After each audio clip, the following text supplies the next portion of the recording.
You're banking your whole family's future on a handshake. Exactly. Which is very dangerous. Exactly. I would not do that. I would seek tomorrow to resolve this, even if it cost me the family relationship. Hey, everybody, we are back to another awesome, fantastic episode of View from the Top, where we help growth-minded men who desire momentum in their business, their family, and their finances get through the valleys and up the mountain to their very own view from the top. I'm glad you listened in today. Hey, we have another awesome Forge special edition episode today. And man, we have David on the line with us today as a guest. And, he's going to be masked, his voice and all that. And Big A is going to explain that, how that's all going to work to us in just a minute. But listening to David today as we work through the struggle that he's having in his family business. And man, does it get deep. And he's got some real struggles he's working through. And I know that you all listening out there today maybe have some as well. So let's get Big A in the studio. Big A, welcome. Man, it's so good to see you guys today. Brett, thank you for being here with us. Anthony, thank you for being a co-host once again in the Forge. And you guys are awesome. So you always bring a lot of good insight. So I just want to tell you thank you for being here today with Wally and I. I want to ask a quick question before we get started, because this is a little bit of a segue into today's topic. Have either of you ever experienced a challenge? I sounded like my brother-in-law when I said challenge. I sound like I was from Michigan, like my brother-in-law. But have any of you ever experienced a challenge within a family business? Yeah. I have been in a fourth generation of essentially a business. It's just challenging working around family. And then we all have the same name.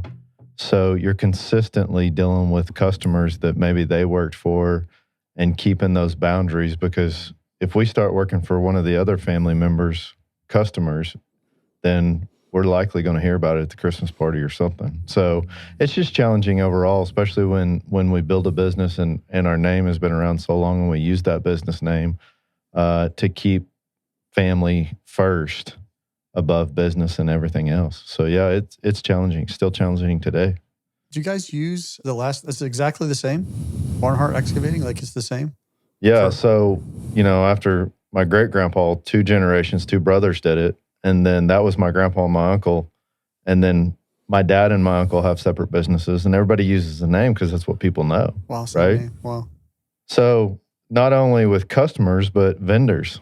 So you get random invoices from other people because it's all the same name. Challenge. Yeah. I never heard nobody that knows the before. difference. Yeah. Send all checks to this P.O. box. That's and any invoices. All expenses go there, yeah. My dad's got the same name, so I'm like, send me the checks. I can cash them. Yeah. And then send the bills to him. Yeah, that's right. Give those 2 P.O. boxes. Yeah. That's great. Anthony, you've been in family business for a long, long time. Yeah, we're slightly different. I would be technically the 4th generation in family business, but we don't use the same names and never have. I think what was the original question? Just conflict or any experienced any challenge within a family business? We didn't or haven't experienced the same types of issues that Brett has. Our issues were when we started a family, everybody came together business, which we started a residential commercial house flipping business back when 2008 hit. That's when we started to get conflict, because now everybody's working inside of the business. And we were working in 3 different states, 3 different locations, but it was one family business. And the lack of clarity definitely, hey, I'm going to go do my thing over here. Okay, great. I'm going to do my thing over here. Okay, now we got to figure out who's doing what, when, and where, who's managing this, who's in charge, who's doing the finances, all the business stuff. Sure. And that's when we started to, hey, I'm going to take the money and I'm going to use it on my job. No, I want to take the money and use it on my job. So that's where we hit the conflict. That's where we had to start working through the conflicts. Mine was a little different for me. I've always owned my own company. For 45 years now, being a small business owner, but the family dynamics have been ever present in my companies because I had family working for me. So it wasn't about making decisions related to vision, where we were headed. It was all around people working for me in the business and How did I treat them fair? Did I, not treat them as good as other employees? When I'd let them go, I teased the other day. I told Robin, I said, all of your sisters have worked for me and I fired them all. And a lot of my nephews and nieces have worked for me and fired the majority of them. And the longest tenure is my oldest daughter. She's still with me, after a decade plus. And so it's been amazing, but it's been challenging. Wally, I don't know for sure if you've had family dynamics in a business or not. Yeah, I hired my brother-in-law. He worked with me about 3 years and then got kind of dicey with what he wanted to do, what I wanted him to do. And so it was a combination of me saying it was time for him to go and him wanting to go somewhere else. Funny thing was, 4 years later, he called me back up and said, hey, I'm looking to make a change. You got anything? So we hired him back and he's been there ever since. And he did a good job. But that actually worked out pretty well. Like it didn't create, you keep those lines of communication open and set expectations up front and make it very clear what's expected. And it usually worked out okay. I did hire my wife. She came onto the business as in kind of like an accounting bookkeeping role for about 2.5 years. And I think she quit about 30 times and I finally fired her. And we're still married today, 31 years. So yeah. Yeah. That's awesome. Well, that leads in really to what we're going to talk about today. We've got a friend of mine, David, is with us. And I've named this episode Crossroads at the Family Firm, Navigating a 50-Year Legacy. And before we get into introducing David to you, I just wanted to give you a little bit more explanation on why we're even doing the Forge and what it is. It's out of the norm of what we've done in the past over a year and a half now. But the reason we're doing the Forge is because at Iron Sharpens Iron Mastermind, we do something called Man in the Middle. And we do this every single week in every group. And in this episode, though, we're going to protect the identity of David by masking him, literally masking him as the man in the middle. And we're going to distort his voice even a little bit because, we wanted real data. But for confidentiality purposes, we've really are distorting the voice and masking him so that he'll give us all the goods so that we can help make good decisions. But when you're involved in a mastermind group, confidentiality is really expected. And in our groups, it's honored. It stays, what happens in the group stays in the group. And we wanted to show you kind of what that looks like in doing the Forge. The reason for us even to do this is to demonstrate the real need to have trusted advisors in our life. And, I spent the first 20 years not having trusted advisors in my life. And I can't even begin to tell you how I got into trouble by not having trusted advisors in my life. And so hopefully that will demonstrate this to you today. But when you have other competent, unbiased professionals giving you their perspective, it just really may provide for you that missing piece that can solve that major roadblock that you're up against. And so as we get in this today, I want to introduce a friend of mine, David. David's got a unique situation. The four of us, besides David, have had opportunity to look over David's situation. He shared with us very detailed information about what he's going through. But I want you to know that none of this is scripted. There's no questions being given out to the host. It's not pre-planned. You're hearing it for the first time, just like we're hearing it for the first time. David's got a unique problem. And what we're trying to solve for today for David is how does David stay in the family business and stay true to his personal desires and convictions for his personal family. So David, hey, welcome to The Forge. Thanks for having me. I appreciate it. Well, man, give us a little more insight. Kind of start out, give us context, give us an overview. Just go as deep as you would like so that we all can help you maybe solve this problem. Well, I appreciate you guys. And for the listeners, I'll try to keep this high level, start at the beginning, and then we can dive in specific questions and dig a little deeper. A little background. My family growing up was very kingdom driven. My parents and my siblings were all fully invested and kind of leaving it all in the field with ministry. And growing up, I always wrestled with this idea because I had a passion for business and I just enjoyed the marketplace. And hey, I'm going to interrupt you real quick. Go ahead. Clarity's sake, they were in ministry or they did ministry? In full-time ministry. Okay. Both my parents and my sister became a missionary as a young teenager. And Okay. so with that, my DNA growing up was a very it's a very giving kingdom type culture, and almost to a detriment. And I'll explain that here in a minute. And then, but growing up, I had this passion for business, and God really gifted me with mentors, probably a couple dozen mentors over about a 15-year period, starting at my early teens. And they took me under their wing. They discipled me spiritually and in business, and I'm forever grateful for those relationships, and that they know who they are.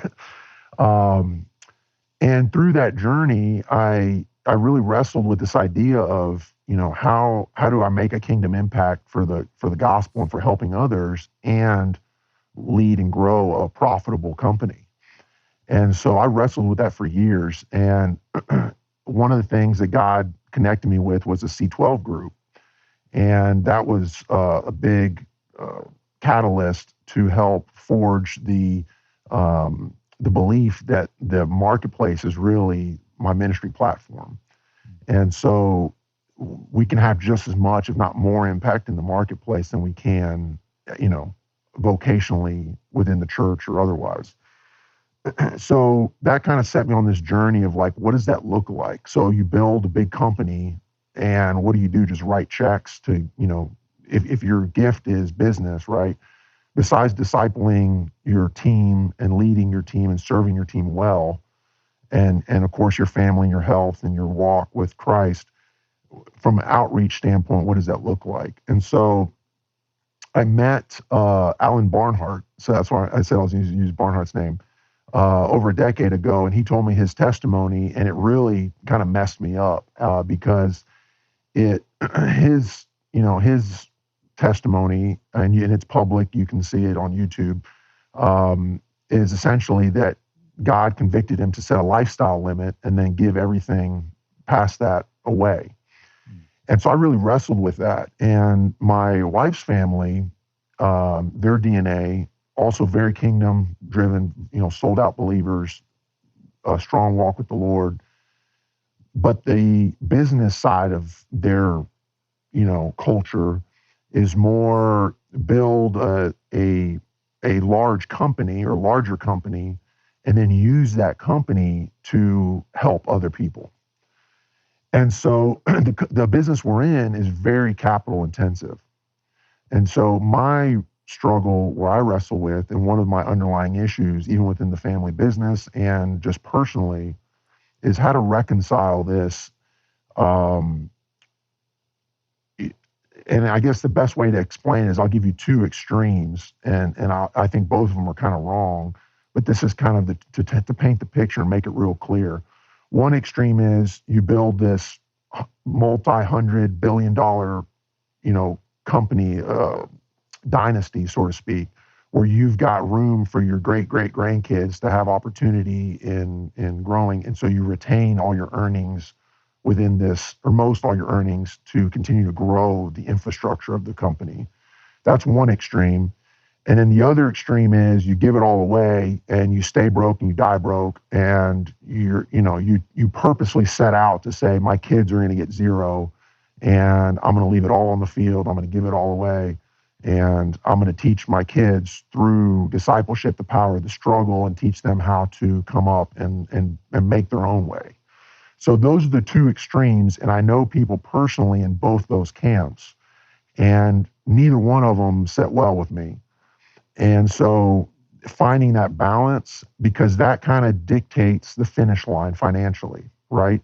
It's like that dictates the why. Why are you building this business outside of just being obedient and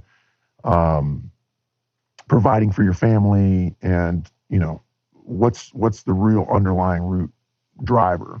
So that's something I've been wrestling with, and through this process, it's raised a lot of questions within the family business, a lot of difficult conversations over many months, hundreds of hours of just digesting, and I think that underlines question of like security and generational. As you look to, this is a third generation business that we're in, and we're looking to onboard the next generation. How do we steward that transition, and how do we impart, this principle within our kids and our grandkids? So those are the type of things I've been wrestling with, and that's created anxiety in the process, obviously. And that's been a battle. I can write a book on my journey with anxiety and just the idea of full surrender, to what God's wanting to do in our hearts and in our lives, even when we don't understand it and when it doesn't really make logical sense or reconcile. So I think the things I really wanted to touch on today was around giving, anxiety, and full surrender, and what does that look like and how to wrestle with that. So this is your wife's family business? Yes. And how many years you been involved with it? About 13. So has it been a challenge the entire time from day one based off your past, would you say? There's been ups and downs. I mean, there's been seasons where it's been really, there's been good months, good years, and more difficult ones. But what's interesting is my wife and I both set out when we originally got married. I mean, I can unpack a lot of history, but essentially I had a very established construction company, and we were fully independent, and we both kind of told ourselves like we would never be part of the family business because that just wasn't, we didn't want to mess up the relationship, right? To us, the relationships are far more important than the business side. And we didn't want to taint that. And through a series of many events, God made it very clear that he had called us to be in the family business. And that was 10 years ago. And so essentially we merged all of our efforts and assets together, and we've been together ever since. And everything we do it together, Yeah. So it's an all in, everybody's all in all the time, So if you have that much conviction and you feel that God's calling you to this, then why are you letting a family business get in the way of what you could do individually? Why don't you do it? Why don't you build a business that does exactly what you want to do, and you can have both? That's essentially, well, it's kind of complicated, but to answer your question, yeah. But essentially, that's the only path forward that I see, and that's essentially the only thing I propose that may work. And I'm, still working that out, what that looks like, to essentially where we each have our own companies, kind of like your family. You each have your own companies, but you're in the same industry, doing the same type of thing, but you each have your own pots, and you kill what you eat, and everybody's working together, but they're all eating out of their own pots, Yeah. So my family, I will tell you, even leaving, everybody says leave your kids an inheritance, going back scripturally. And I've always thought about that. And they left an inheritance to me, which was a core value and a way of living and the way of doing business that would excel me further than anything they could have given me of value. Because that's how I do business, and that's how we take care of people. So you can still instill that in your children, and they can go and be as successful as they want to, right? I won't give my kids a business, whatever we do with it. But I just, as I read through this, I thought, why, like, and honestly, give Big A credit. He's always asked me, I get in this either or, and you're somewhat in an either or, and it can't be both. Why can't it be both? Why can't you do both? Why can't you do that for your kids? And why can't you do that for the kingdom, right?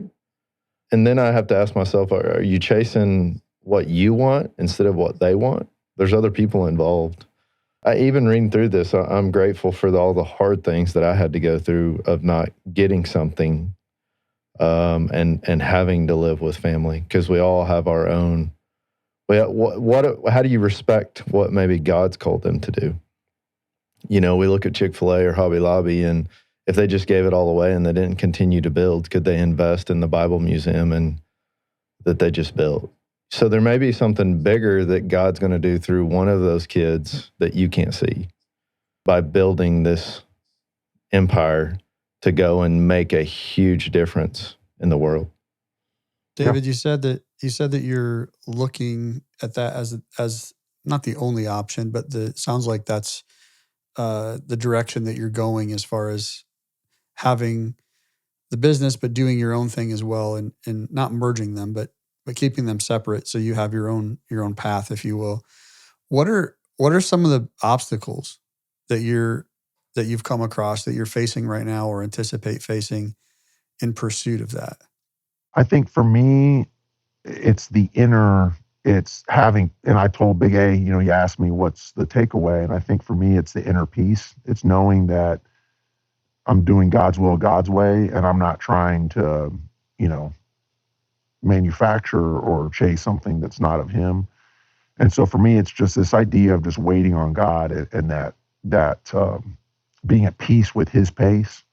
Because my tendency as an entrepreneur, as a type A, executive, I like to just execute, right? Is to just create a plan. I see the logical steps you need to take, create my BHAG, and just go off to the races, and that's my tendency. And so learning to just be patient and wait on God I think is the biggest thing I'm learning. I don't know if that answers your question, but that's where I'm at. So that's where you're at currently. That you wouldn't consider that to be an obstacle, though. You consider that right now to be part of the process. Go ahead, Anthony. You were going to say something. No, I was going to say, I want to answer for him. I think it is part of the obstacle. Like, it appears to be part of the obstacles, even in, in the content that we have, or the way that he even just described it, that is part of the obstacle. So when I kind of was taking some very short, I got my 3 sentences notes here. And one of the things that popped out to me was you said something pretty profound, which most people miss, especially in the church, which is, my ministry is my work, right? That's my ministry. An application of that is my work. But then you went on and you started to talk about this concept of why. What I didn't hear from you is a clear understanding of your why and your purpose. So in our work, we got the 4 areas of health: biological, psychological, relational, and spiritual health. And so we're always focused. And when a client comes in, I'm working through all of those areas. Spiritual health being, why am I here and what am I doing to fulfill that purpose? To me, it sounds like there's lack of clarity on that or understanding of that. You understand the importance of it, and you have glimpses of some of the things that those are. And I would even argue that most people don't, and they don't. It has to be something that's continually being refined. But if that's clear, then the direction becomes clear, and the pieces associated with that. Because one of the things, the first thing I wrote down was, is there a right answer here? I don't think there isn't. Like, I think that most of us, like, we could probably sit on this call without you and argue, hey, do the first one. No, do the second one. And I think we could even be forced on either side, probably a lot of us here on this call, and we could push either direction. I don't think there's a right answer. I do think there's a best answer for you based on that first part, which is, why are you here and what are you doing to fulfill that mission? And if that's clear, it doesn't matter if it's to do a Hobby Lobby so you can go build the, Creation Museum or whatever, the Bible Museum, or if it's to serve the people that are right in front of you right now with that, so to speak, cash. I don't think it matters. But if you're living into that purpose, I think that matters, because that also goes into one of your things that you tacked it on at the end. You said it in our pre-recording. You said it in your paper, which is this anxiety concept. And that's where I kind of grabbed onto that and said, okay, where's that coming from? What is it doing? And I think it's that discomfort is where that's coming from. That's all right on. What specific questions do you have to help dig a little deeper? I think you were saying, Anthony, about having a clear understanding of the why, or where would you guys like to take this? I would, where's your wife at? I know we talked about family, but where's your wife at in this situation? She's stuck in the middle. She sees the three people that she loves dearly, that are hurting because, she sees her father and her brother and her husband, right? But it's taken a lot of time and energy and therapy to get on the same page and stay on the same page. Yeah, between her and I, we're strong. I mean, I feel like our marriage is very healthy. We're very much, intimately united. There are areas that we're still working through, like trying to really, when it comes to like long-term future plans and goals and desires and dreams, that's where we start to have some misalignment, and that's one of the things that's, I think, that drives back to the anxiety piece, right? So yeah, I don't know if that answers your question. So on a scale from 1 to 10, great, 10 being great, 1 being horrible, in regards to this situation within your marriage, where would you say that's at? Well, I wish she was here to answer that, because my answer and hers are probably totally different. But I mean, I would say some days it's a 3 and some days it's a 9. I think it's overall probably a 6 or a 7. Is that because of her fluctuation or your fluctuation? I think it's more the circumstance or the topic or how, yeah. And one other thing I'll insert here is this will help give some context, and I think help the listeners. I am very anti-medicine. I'm very much a purist at heart, and kind of holistic, in my approach of just the human body. And so I was really against the idea of taking any kind of medicine to help, with anxiety or with sleep. And so I was really anti that for a long time. And hindsight being 2020, I would encourage, and this is kind of a rabbit trail, but this is a piece in the story. I would encourage, listeners to really take a second look at that if that's something they're wrestling with. For me, it may have been pride. Like, I was big on counseling. Like, I met with my first counselor therapist about 11 years ago. And so I kind of swallowed that, pride pill, so to speak, or took my slice of humble pie. But with the medicine, it took me a while. And it took really my therapist and my wife really pushing me to really look at that. And so with that, I've tried 3 different meds for anxiety, and the first 2 did not work. And this last one is just now, helping. But the transition between those 2 meds, whenever you switch from one to the other, it's brutal, for a week or 2. And those times, it really, it took us through some hard times within our marriage and within the family business, right? Because I'm mentally dealing with this stuff and have a chemical issue going on in my brain. But yeah, we can talk more. We can talk again for an hour about that. But so I think it just depends on the week or the month, what's going on. I just want to say this. Kudos to you for fighting for your marriage. Yeah. Like, we could sit and talk about the issues, but like, it takes a real man to fight for that and to go through what you went through. And I think not to miss that and what you've done. So back to my question with you and your wife, I even went back through some notes earlier, just looking at some stuff and serving God, serving our wife, and then serving outside of that.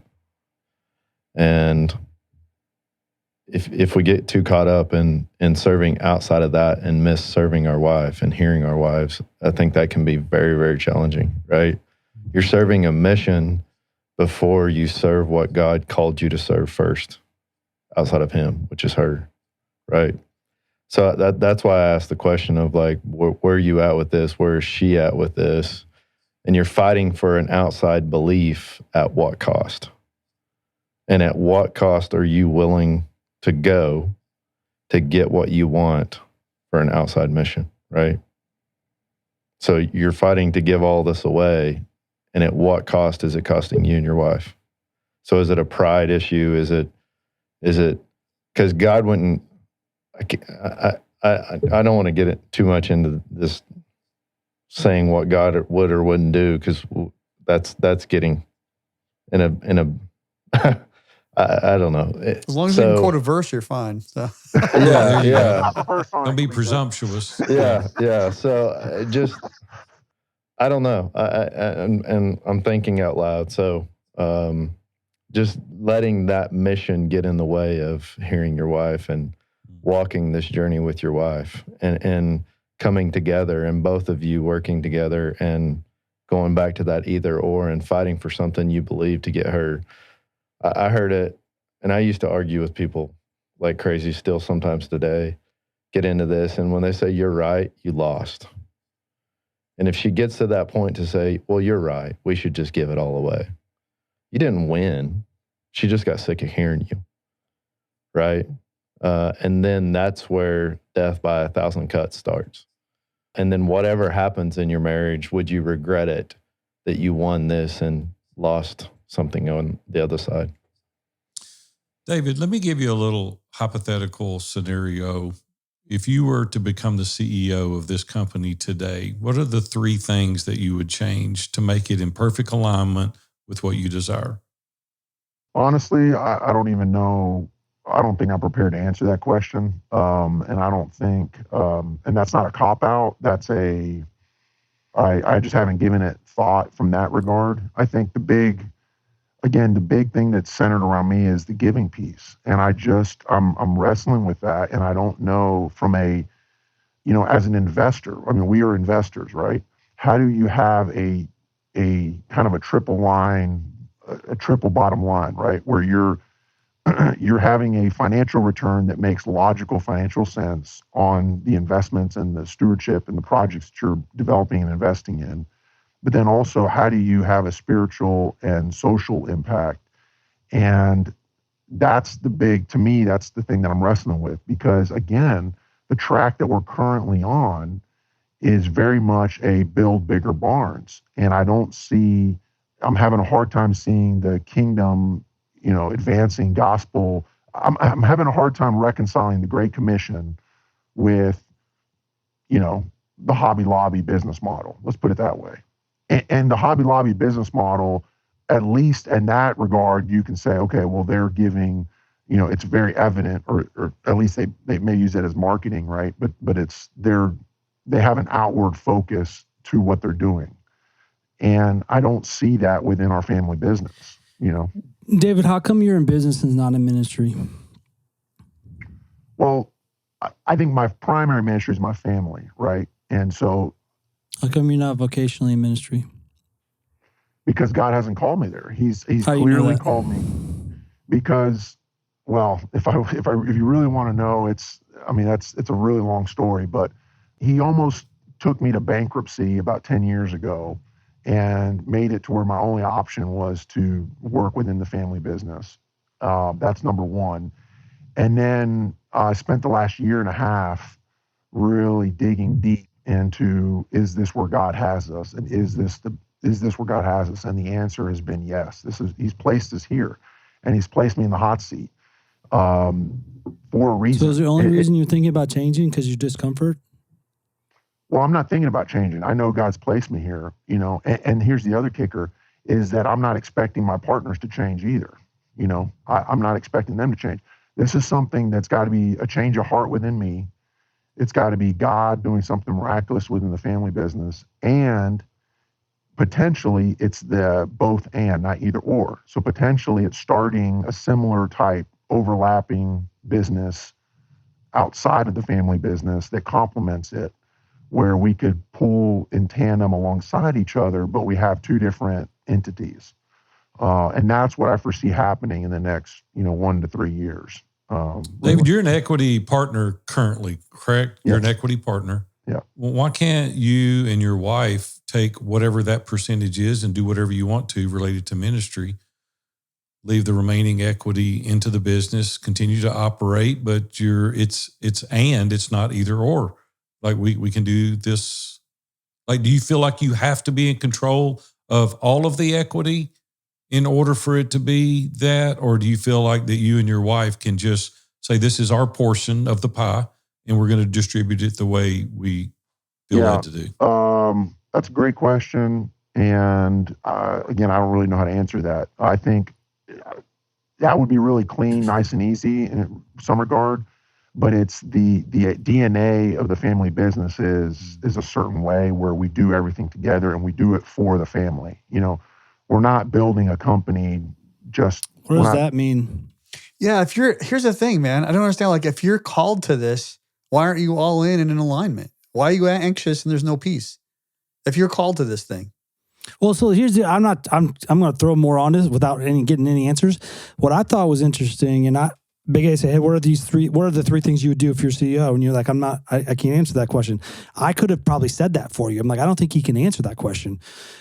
But why why can you, or how come you can start your own thing and know what to do or know what the right direction, answer, calling, all of that is? I think I'm with Kevin. I think I'm just speaking now, but like, how is that going to help? Right. So, two different things. Yeah. Back to Wally's question, you said, if I'm called, why can't I just be at peace with it? I think the issue for me is there's no logical, legal, or long-term financial security. So the arrangement is it's grace in, grace out. It's, you came in naked, you leave naked. So it's an honor system, handshake. You're part of the family. When you're in, you're all in, and everything we do together. It's kind of like the early church, right? Everybody sold everything. They put everything together, and anything that anybody needed, they had it because we all take care of each other. But if God calls you out and you're out, then God's going to provide a way for you, and He's got and that'll be okay. And so my thing is that doesn't give me long-term financial security for my kids and my grandkids. Now it's okay, but what about 10, 20 years if God, where could that put my family down the road? And so that uneasiness, I think, is where the anxiety comes from. It sounds like that you're all in if you can see a pathway for financial security. Correct. But you're all in, but you're not all in and trusting God implicitly if you can't see that sense of security for the family long term. Correct. Exactly. It doesn't sound like all in. Help me understand. Like, I feel like I'm missing something here. I get this sense of, the due diligence that you did leading up to this call. So you put a lot of effort into answering a whole bunch of questions for us. Mm. And I feel like some of those questions, you get to the end, is like you even mentioned that between you and your wife, she's more of a saver, like long-term, right? And you're more like, get it done, get it out, right, kind of thing. And I sense that's what you're talking about here as well, of like giving, I'm not giving. And now you've switched to security. How do you reconcile those two thought processes? Oh, that's great. I'm glad you asked that, Wally. This is where it gets good. I think I've come to a place in my walk, in my journey with Christ, where He's the only security, right? There is no security. And if you find your security in your business or your bank account or even your relationships, right? Your marriage, whatever. I mean, that's all one phone call away from disappearing. And so this is something that I've been learning is finding my security in Christ, right? With that being said, as I'm investing my life into building something, I want to build something I believe in. I want to build something that has a purpose that I feel like aligns with my convictions and with, where God's kingdom and what He's doing. And it's going to provide a future for my kids and my grandkids. So it's a combination. It's a both and. Future in what way? A future of a way to give them a starting. The only reason I am where I am is because my grandparents, both my wife's side and my parents' side, were immigrants from overseas. They came over and they risked it all to come to the U.S. and start. And then all of our parents are strong believers, and they've laid their life down, and they spent 50 plus years, investing to give me and my siblings and my wife and her siblings the life that we have, the opportunities that we have to be able to help others and to be able to have this foundation. And so I want to continue to build on that. And I want my kids and grandkids to have that foundation where they can start on my shoulders and go up, And so I know that's really vague and broad, but it's a combination of having a business structure where they have a platform to be able to build off of and have resources to build off of, but do it in a way that is aligning with Scripture in a way that I can agree with and believe in. So how's that contrary to the way that you described earlier that the family was wanting to do? They're building bigger barns, but it sounds like there's more revenue, giving more opportunity to the children, the grandchildren, the great-grandchildren.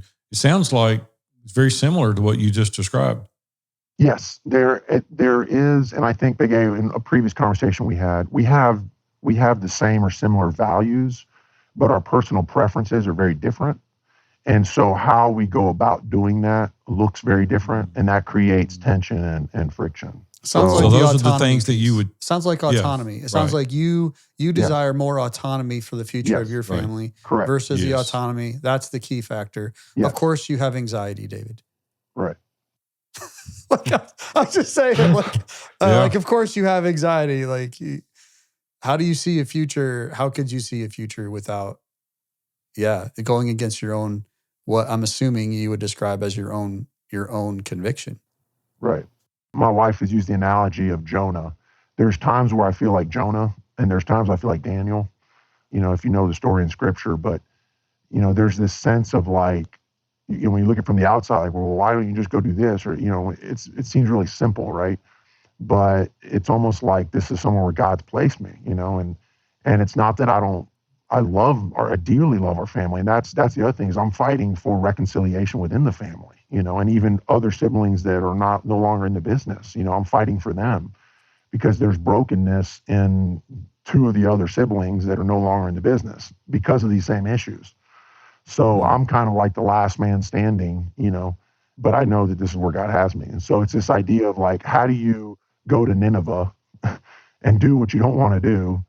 And you do it in obedience with a good heart and with peace. Or how do you serve the king Nebuchadnezzar, and live in a land that you don't fully agree with, and not jeopardize your beliefs and your principles, But Daniel got thrown in the lion's den for having integrity and doing what God said, right? Right. And everybody just looks at he got thrown in the lion's den and got saved, but it all started with integrity and doing and following what God said.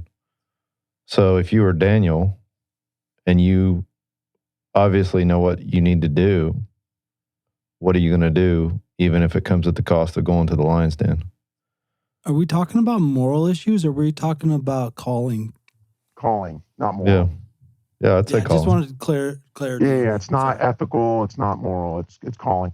If you ask my wife, I think she would say the last 18 months we've been in the fiery furnace. We've been in it. So between you and her, or between you and the family?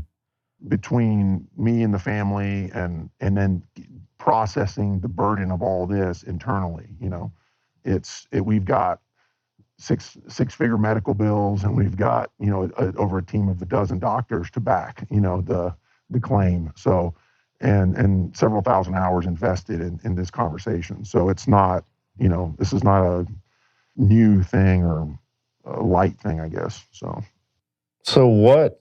I don't want to take all this time and not me personally not let you walk away from some clarity. Have you gained clarity? What question would you ask now with what we've discussed? I think you guys have made some really good points that have brought up some other questions. I think it is calling. I think it is, and it's reconciling that. Is it off the table to do your own business, to do what you want? Is that off the table? Period. No, it's not. And we're actively talking about what that could look like and how I can, help kind of do both, like serve in a reduced role within the family business and help them doing the things that only I can do. They're non-delegatable tasks as a partner, and then take the balance of my working time and invest in building a similar type business that's non-competitive that complements it and it's kind of its own lane, and do both, But even that creates its own mess, right? Does your wife work? She works with me. I mean, in the family business.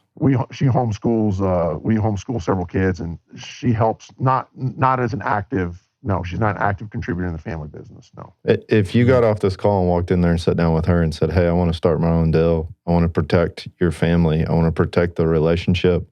I want to protect our marriage so that we can achieve what I believe God's called me to do," what would she say?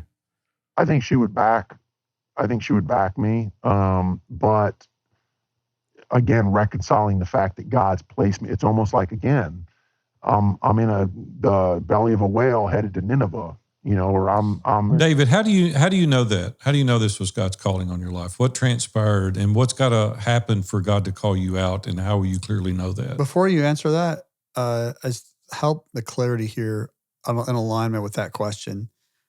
And these may be one and the same, but I heard you say that 10 years ago, whatever that time frame was, that you felt a calling to, even though you said you would never be in family business, you felt a calling and you aligned with that family business and you went into that. A little later on in the conversation, I heard you say you went bankrupt, which forced you to make some decisions. Like, what? Help us understand in alignment with Big A's question. Was that part of the calling? Was like one lead to the other? Like, how'd that work? Yeah. So again, that's kind of a weedy topic, but essentially, they were one and the same. We did not go bankrupt. Okay. But we had the option to either, we were already in partnership with the family business. And so I had my own thing on the side, plus I was doing stuff within the family business. And I learned some very valuable lessons, which we can have a whole other podcast about a lot of things of what not to do. But essentially we had the option to where either we had to screw the family and go bankrupt, or we had to merge with the family and clean up the mess together. And that's what we did. And, God's redeemed all that and he's blessed us and we're far past all of that. But now we're kind of standing at a place where, we all have kind of that financial foundation to kind of build from, and we're building for our kids. We've kind of got our, foundation built and we're building for our kids. And that's where the rub starts to come. Is like, when we're talking about onboarding our kids and building the future of our legacy, for our kids, how are we going to steward that? What does that look like? How are we going to split it up? How are we going to give? And that's where the issue is. I don't think you answered Big A's question, but I'm going to say something and then ask a totally different question because I just want to interrupt here for a second, mostly because I'm not going to remember what I want to say. One is necessity, change out of a need for necessity. So being cornered, I think God puts us in corners sometimes or allows us to be in corners, however you want to look at that. And the need for change doesn't mean that it was from God. I think that with application of prayer and seeking God tells us whether or not that's from God in an move that we need to make. If it's the only door that opens, doesn't mean that that's the door that God wants us to open, in my opinion. Now, I'm not saying that for you. I'm just saying that out loud, kind of putting that out there, if you will. Yeah. Now, here's my question, though, because I feel like there's something missing that I'm just not getting in this whole conversation. And so I'm going to ask it in ways that maybe will help me. Does the family company, currently have, because we haven't asked this question, does it currently have a VTO? Does it currently have mission, vision, values? Does it have the long-term 10-year plans?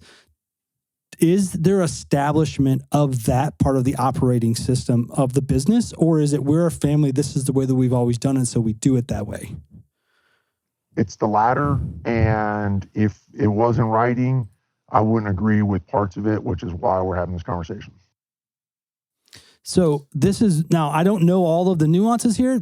That's where I would start. I would say, let's figure out what it is. And if you don't agree, that is your clear out. Hey guys, that's great. Let's do it that way. Yep. And you don't even have to disagree. You say, that's great. That's what we voted on. However you do, you come to your agreements. This is what we're doing. This is our 10-year target. Whatever segment you want to use. This is our goal, vision, plan, and where we're headed. We're out. Because this is our personal goal, vision, value, direction. It gives clarity. I got off literally right before this call. I was on a call with a guy and he called just to talk about partnering with people, like some partnership questions. And I said, clarity for everybody. Know where everybody's at. And if we know where everybody's at, I can say, I hope that this works out fantastically for you. My family is called to this because there's clarity on where you're at, where the company's at, where the company's going. And then you can have that clarity with your family and where you're going. I agree completely with Anthony's summary. And it's got to be written. It's got to be established. The vision, the mission, the values, the way you do the administrative side of the business, the way you vote, etc. you can't run a multi 7-figure business and not have that established, because it leaves you in the sense of a quandary where you're at right now. You can do But that. you can, but always have It can't be done. what we're dealing with right now, right? And I think that you're out, David. I think that's the greatest opportunity you've got as a result of coming into this man in the middle seat today is we've got to have a baseline. We've got to understand what the rules are, and we've got to have that in writing so that we all can make good decisions for our family. I assume you didn't mean out in the way that you mean out, but I think what's really important here is that gives you, I'll add to what Big A was just saying, out may mean different things, have definition and maybe something else, but it gives you the correct path to be able to make the best decisions. Better word. Yeah. You know, for yourself and for your family and for the business. 100%. So are you saying that, I don't want to put words in your mouth. Are you saying that like, is legally the business, like, is there like documentation that you are actually equity partner legally signed and agreed on? Or is that like a handshake, an inheritance, word of mouth too? It's more of the latter. I mean, there's legal, but it's not, I wouldn't bank on anything. So you're an employee essentially to a family business? No, I'm not an employee. Okay. It's old school. You're banking your whole family's future on a handshake. Exactly. Which is very dangerous. Exactly. I would not do that. I would seek tomorrow to resolve this, even if it cost me the family relationship, because you said on the beginning, your first ministry is to your family. And if you know better and don't, shame on us. Well, and so I think he's got to address these things to protect his family. In addition, you can't protect the other family members. You can't help protect his family. Even the other family members. Like if he's got his family all protected in a good spot, great. But he can't also protect sister-in-law X or brother-in-law this if there's no clarity and there's no definition. Right. I'm just saying his family, his wife, his children, I'm he just needs throwing this on top of that, like to protect. You can't him. live into protecting the rest of the family or family relationships if there's not clarity. And that clarity, I literally, I kid you not, like an hour ago, I'm like, it doesn't matter who has what. Yeah, it does matter, but it doesn't. Just have clarity on who has it or doesn't have it or where it goes. You know, have your owners meeting, have your business structure meetings. All that stuff needs to be put into place. Like I literally flew out just a couple days ago and did an annual meeting for a company, and there was lack of clarity on ownership versus company. We just worked through that. So what I'm trying to say is, even a company that's been around for a while who has had that in the past, they had it in the past, they got away from it. Just reestablishment and application of that, because that creates clarity and removes so much confusion as to why are you making this decision? Why are you doing this? Why are you doing this to me? Well, it's no longer a personal doing it to you. This is how we do it because this is what we established. Right. Now I'm not doing it to you anymore. Does this fix the anxiety? If you got all this solved, do you believe that would be a huge step in your life? Yeah, unfortunately, everything you guys recommended just now unfortunately I've known that for a long time, and that's what's brought me to where I'm at now, is that I don't realistically foresee that happening, and that's what I've been fighting for and trying for the last year and a half, and so I've kind of had to accept this is where God has me and try to reconcile that and then build for the future with that in mind. So, yeah, I don't know if that makes sense. So you've done everything that was just recommended? I've done everything. I did that a year and a half ago. Yeah. So what's next? That's the question. That's why I'm here. Could they hear what you were saying? I believe so. Yeah. But do they care? I believe so. Yeah. I don't think they're capable of providing what I need in writing legally. So yeah, again, it's like Jonah, right? It's like, it's not a want thing. It's I don't know. Jonah had pretty clear instructions. Just saying. Yeah. David, if it were me, I'm not suggesting you did this whatsoever. I would have to go back and evaluate whether that was a calling or a safety net. If it were me personally evaluating the callings in my life, I have to look at the motivation, what was behind it, what was happening at the time, and was that a clear direction from God, or was that a safety net at a time I really needed it? And I would have to pray through that.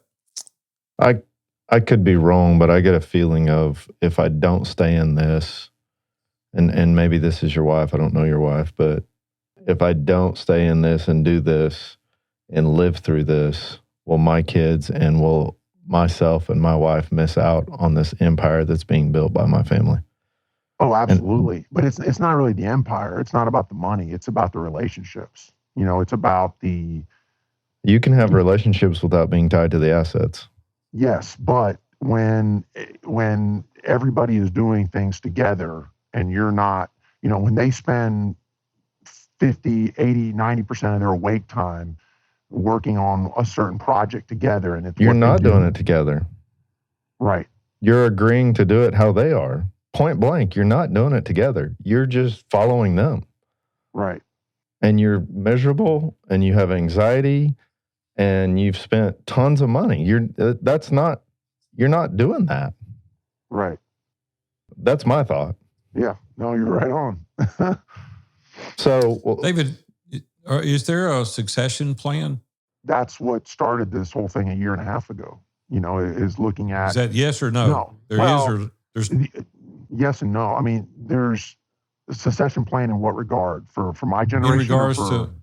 Well, I mean, who's going to be running the company once the present CEO's gone? Who's going to lead it? He's currently leading it. When he's gone, who's going to be leading it? Oh, I'm the only one left. It's really just him and I. So it's just him and I. So I've got his back. He's got my back. If I die, he's going to take care of my kids. If he dies tomorrow, I'm going to take care of his kids and his wife. And that's a clear understanding. It's another handshake deal. Yeah. Well, I do have a will and estate and all that, and that's in writing. But yes, that's a handshake deal. Mm-hmm. It's family, Mm-hmm. right? We take care of each other. If something happens, we're going to be there. Yeah, I've been in similar family situations before. The handshake deal was good until the chips were down. And all of a sudden, there was a different calling in their life, and they went a different route, and the money became first and foremost. Yeah, I would suggest first and foremost as we conclude today that you need to have these things in writing. And I can't even imagine a business person being unwilling to do that. I would need great clarity as it relates to the mission, the vision, the values, what we're going to do with the resources. I would have to be in alignment with that, or I couldn't participate, because you would go against your conscience, and that's taking care of your wife and your children first and foremost. And you're really not doing that right now. You're not, because there's nothing really in writing, and all that could go away tomorrow. So I think there's some things that we have to do in order to protect our family, to substantiate what you said was important. Yep. And that may come at the risk of you not being there any longer. And personally, I'd be okay with that. But that would give clarity on your exit. That's where I'm at. Like everything. Like it sounds to me like you're like, yeah, I'm not going to agree with them. Great. Know for sure that you disagree with them, because it's on the piece of paper is what I would say. Because then you can say, hey, I disagree with this. Because I'm kind of where Brett was going. Like, what's a relationship if you're being manipulated to stay there in a way that you don't want to be there? That's not really a relationship, whether it's family or not. That's a manipulation of some sort, right? I'm just going to say this, and you said you got your brother's back, or brother-in-law, whoever it is, family member, and they got your back. If you went to heaven today and stood before God, would he say that you had his back and he had your back because he called you to this? And if you truly believe that he called you to this, was you putting something before what he truly called you to do to build that ministry? So you're going to have what God called you to do is back, or what somebody else wants out of a business. The other thing I'll tell you is, reading through all this brought back memories. Years ago, I had this similar opportunity, a family. And to be honest with you, thinking through and looking at what you have been through, if I would have made the decision to do what you done, which is what I would have done, I think it would have been detrimental to my marriage, to my family, and I would probably be in a very similar situation. I guess I say that to say, setting from the outside looking in, very, very similar to what you're in right now. There's freedom on the other side. And I've had to make some really hard decisions even in the last couple months in regards to this. That was very detrimental even to where we're at, and we're not partners, and made the hard decisions that I think that you may have to make at some point. But we have family. David, in man in the middle scenarios, historically, we say, what is the next right step? What would you say is your next right step after your man in the middle today? I would say just honestly reviewing all this with my wife, probably having her listen to it, and then just praying about the next action step. I think I've probably done everything you guys are thinking about multiple times in writing and in person, as far as it relates to communicating with the family and the members. So it's just a matter of taking, just praying through and fasting and that next leap of faith, right? That next step of faith. And I don't know what it's going to look like, honestly, but there has to be closure to this soon. So, yeah, I didn't answer your question, but that's talking over my wife, pray about it, and there's going to be an action step that's going to come of it. So, Anthony, any closing comments before we go? I was just going to go on that. Is if you've done it, kind of like the whole parent-child concept, right? If I tell my kid not to do something, but I don't punish them when I say I was going to punish them, or whatever the case may be, that sounds like what I hear here, which is you've told them, but then you didn't do anything. Well, David's not going to do anything. Yeah, whatever. Read a stupid thing and move on. Okay, whatever. All right. Oh, yeah. He's just talking. Let him talk. We'll be done with him. You're not doing whatever it is your standard. Because I heard that way back at the beginning when it was, I would never join the family business. And then you join the family. Then the story keeps going. You join the family business. To me, that was like an automatic red flag. Now, there's other places to that we don't know, right? There's more scenario to that. But not doing what you say you're going to do is going to create their dependence on doing exactly what they're doing. They have no need to change. Right. Good work. Brett? I don't know. I think about what my wife and I went through in regards to a similar situation. And I think my biggest failure in that was selfish desires, financially or business, when I should have really manned up and led and protected her from that situation. And I allowed things to happen that allowed her to be hurt by the family. When truly God called me, and it allowed her to be hurt because I wasn't her protector in that situation in regards to her family. And that's her family. And she should love them, and she should be able to go to every event, every party, and be around them and not know what you've been dealing with in the background. And if you can keep that separate and keep that protected and not put her through that, that's one thing, but I couldn't. And I should have stepped up a long time ago and created separation. That's what I think about in all this. Like, if she's anything like my wife, protect her at whatever cost, whatever you lose, whatever you don't get in inheritance, if it, and this goes down and you're in the will and all that, like, protect her that she doesn't have to live through regrets and getting this stuff. And it's like, well, I get all of this and all of this real estate or these businesses, and I just think back of all the misery I went through and what I missed out with my family for this. So, Wally, any final comments? Yeah, I want to say, first of all, David, thanks for showing up today and being willing to sit through this. It sounds like you mentioned you've got lots of hours and you've been through the ringer and other conversations as well. So you've put time and energy into that. So way to go. I would come back to I love Anthony's point about clarity. I'm making some observations here. I don't know every little detail. We haven't had time, right, to go through all of that. But typically someone that's not willing to come to the table, and even in this situation, I think, man, if the vision is long-term generational, they should want to protect that. Like, just bottom line, if that's their vision, that they need to protect it. And so maybe it's about that. It's not about you. It's about that. And if if that's not enough to get some type of some things written down and agreed to and legalized, so there is an actual plan of how things really work and whatnot, it's probably a control issue, right? Like the fact is they have the red button and you don't. And if that's the case, you're always going to be fighting this. And you've got to make a decision of like, because your anxiety, I'm guessing root cause comes from your inability to move this needle.